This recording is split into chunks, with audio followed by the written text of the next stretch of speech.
Hello everyone, Miss Pavlik here. I teach second grade at Hinckley Big Rock Elementary School, and I will be reading you Chapter 6 of The World According to Humphrey.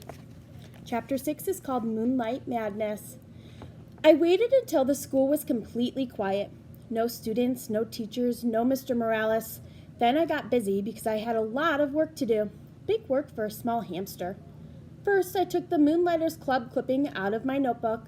Holding it in my mouth, I opened the lock that doesn't lock and scurried across the table. Getting down off that table was still a problem. I grabbed hold of the leg and slid down, as I've done before.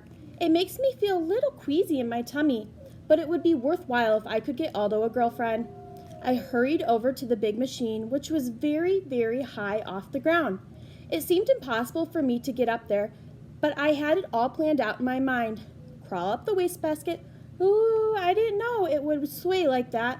Leap over the seat of Mrs. Brisbane's chair. Whoa, slippery! Crawl up the rungs to the chalkboard tray behind it. Along the chalkboard tray to the bookcase. Then the hardest part, the dive from the bookcase to the overhead projector cart. If you ever try it yourself, don't look down. I was practically home free, but I still had to get up to the lit part. Still holding the newspaper clipping in my mouth, I grabbed onto a big screw sticking out of the side and pulled myself up. Then I reached up as high as I could and just barely managed to touch the top.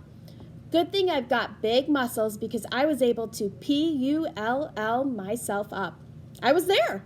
It was like climbing Mount McKinley, the tallest mountain peak in the United States. Asked Mrs. Brisbane. I quickly pushed the switch. I wished I had sunglasses because I was suddenly surrounded by blinding light. It was like being inside a light bulb. I took the newspaper clipping out of my mouth and carefully laid it on the flat glass. Then I looked up at the wall and no! Up on the screen was a picture of a car, and behind it there was jumbled up backward writing. I realized I must have laid the clipping on the glass upside down. I quickly turned it over, and there it was.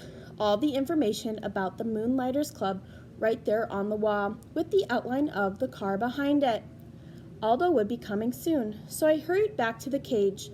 It was faster getting back because it was mostly downhill until the very end, when I had to swing my way up the cord to the blinds and back to the table. I was panting pretty hard by the time I closed the cage door behind me. I didn't even have time to catch my breath before Aldo swung the door open. Whoa, who left that on? He exclaimed as he entered. That thing could overheat. He hurried over to the overhead projector. Look at the wall, look up at the wall, I squeaked, but the words only sounded like hamster peeps. Aldo didn't waste a second. He flicked the machine off. All that work for nothing. But then a funny thing happened. Aldo turned the machine back on and looked at the wall. What's this? He muttered. Why did Mrs. Brisbane have this up here? Hey, nice car! He squinted up at the screen. Look, Humphrey, the Moonlighters Club, for people who work at night, like me. And me, I thought. I was still quite exhausted from all that effort. Aldo stared at the big ad on the wall for a while. Then he turned off the projector and went to work and never mentioned it again. Yes, I was annoyed. I had failed. But at least I had tried, which was more than I can say for one of my classmates. Yes, Saya Nasiri. With my own furry ears, I had heard her promise Mrs. Brisbane that she would raise her hand in class, but so far, she'd been as silent as a statue. Her week was almost up.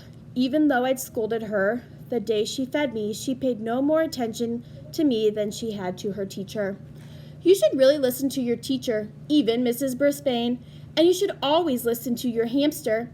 I was worried about Aldo and about Saya, but I have to admit, my journey had been so tiring that, nocturnal or not, I slept soundly the rest of the night.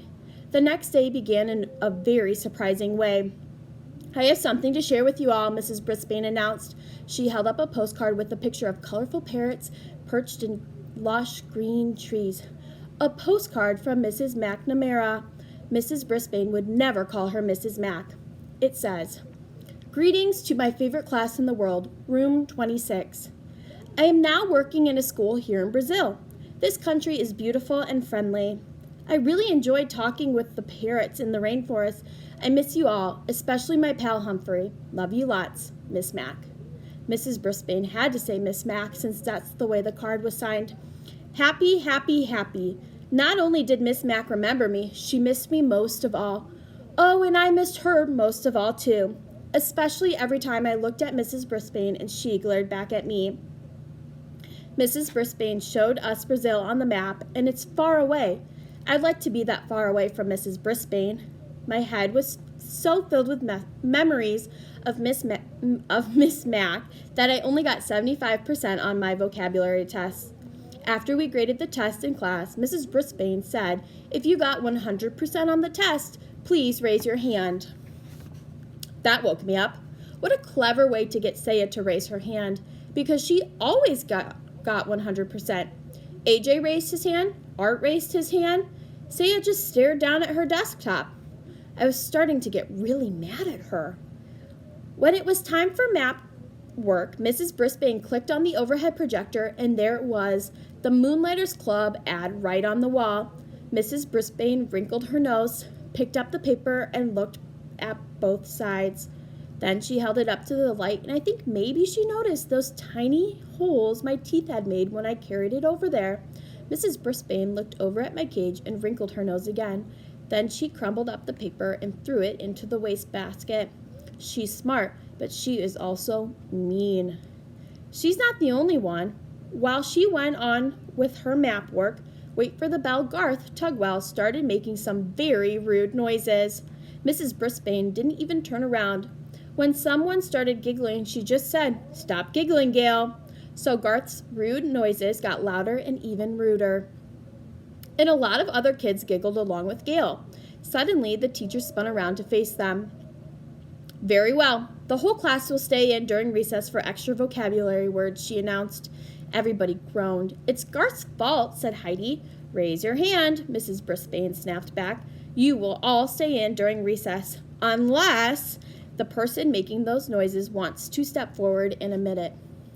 Nobody said a word, but everybody glared at Garth, including me. "Okay, I did it," he said. "Raise your hand," Heidi whispered. "Very well, Garth. You, Heidi, and Gail will stay in during recess," the teacher said firmly. Heidi and Gail protested until the bell rang, but all three of them stayed in during recess instead of making them do extra vocabulary words, though Mrs. Brisbane let them rest their heads on their desk. After, she lectured them about their behavior, of course. All of this commotion had me a little hungry, and for some reason I hadn't been fed yet, so I decided to squeak up for myself. Mrs. Brisbane turned and pointed at me angrily. "I don't need any trouble out of you either," she said. Heidi raised her hand. "I don't think he's been fed today," she said. Mrs. Brisbane told Garth to feed me. Then she dismissed the girls and told them to go outside and play for the rest of recess. So she wasn't completely mean to them anyway. She even trusted Garth to be alone in the room while she took some papers down to the office. I'd always liked Wait for the Bell Garth, so I was surprised when he started grumbling at me as he filled the water bottle and put some fresh mealworms in my cage.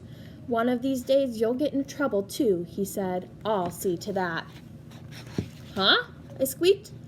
"Everybody hates me. Everybody loves you. You're just a rat in disguise." The words hurt me a lot. Why would Garth say that? I mean, sure, almost everybody does love me, but I don't make rude noises and get other people into trouble. I was still pondering Garth's behavior when my classmates returned to room 26. Mrs. Brisbane must have gotten rested up over the recess because she greeted them with a smile. "I have a surprise for you," she told the kids.